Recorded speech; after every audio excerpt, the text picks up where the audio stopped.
4 പതിറ്റാണ്ടായി വടക്കാഞ്ചേരിയുടെ കണ്ണട വ്യാപാര രംഗത്ത് വിശ്വസ്ത സേവന പാരമ്പര്യമുള്ള ജോൺസൺ കണ്ണട വ്യാപാരം ഇപ്പോൾ ആധുനിക രീതിയിൽ നവീകരിച്ച ഷോറൂമിൽ തിങ്കൾ വെള്ളി ദിവസങ്ങളിൽ രാവിലെ 10 മണി മുതൽ ഉച്ചയ്ക്ക് 1 മണി വരെ കണ്ണ് ഡോക്ടറുടെ പരിശോധന, ഡ്രൈവിംഗ് ലൈസൻസിനായുള്ള സർട്ടിഫിക്കറ്റുകൾ, വിദ്യാർത്ഥികൾക്ക് ആവശ്യമായ ആന്റി ഗ്ലെയർ ബ്ലൂ കട്ട് ലെൻസുകൾ കുറഞ്ഞ വിലയിൽ, ദിവസവും രാവിലെ 9 മണി മുതൽ രാത്രി 8 മണി വരെ ക്വാളിഫൈഡ് ഒപ്റ്റോമെട്രിസ്റ്റിന്റെ സേവനം, എല്ലാവിധ ബ്രാൻഡഡ് ഫ്രെയിമുകൾ, ലെൻസുകൾ എന്നിവ കുറഞ്ഞ നിരക്കിൽ.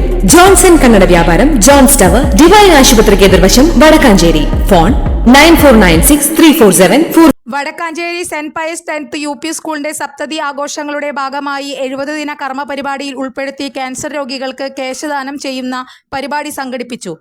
Doctor Palpu foundation managing trustee doctor Rishi Palpu കേശദാന സമ്മേളനം ഉദ്ഘാടനം ചെയ്തു.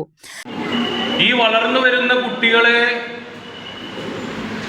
സാമൂഹിക പ്രതിബദ്ധതയുള്ള കുട്ടികളാക്കി വാർത്തെടുക്കാൻ അത് ഈ വിദ്യാലയങ്ങൾക്ക് മാത്രമേ സാധിക്കൂ.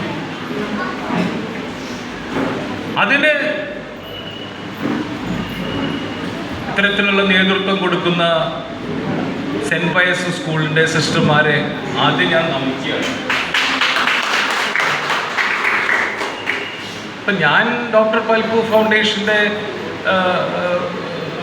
കഴിഞ്ഞൊരു 4 വർഷക്കാലമായിട്ട് ഡോക്ടർ പൽപു ഫൗണ്ടേഷൻ വടക്കാഞ്ചേരിയിൽ പ്രവർത്തിക്കുന്നുണ്ട്. എൻ്റെ അടുത്ത് പറയേട്ടൻ കുറച്ച് കാലങ്ങളായി പറയുന്നു, നമുക്ക് സെൻറ്റ് പയസ് സ്കൂളിൽ പോകണം, സിസ്റ്റർ ഇടയ്ക്ക് വിളിക്കാറുണ്ട്. നമ്മുടെ സമൂഹത്തിൽ നമ്മളെ കൊണ്ട് പറ്റുന്ന കാര്യങ്ങളൊക്കെ നമ്മൾ ചെയ്തു കൊടുക്കാറുണ്ട്.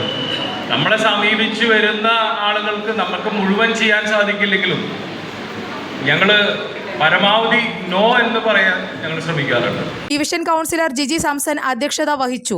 പ്രധാനാധ്യാപിക sister Rose and, PTA president Joby Parakkal, PTA president Anu Sijo, Palpu foundation secretary Vareed Chittilappilly, അധ്യാപിക C റോസ് പോൾ എന്നിവർ പ്രസംഗിച്ചു. ചടങ്ങിൽ 40ഓളം പേർ കേശദാനം ചെയ്തു.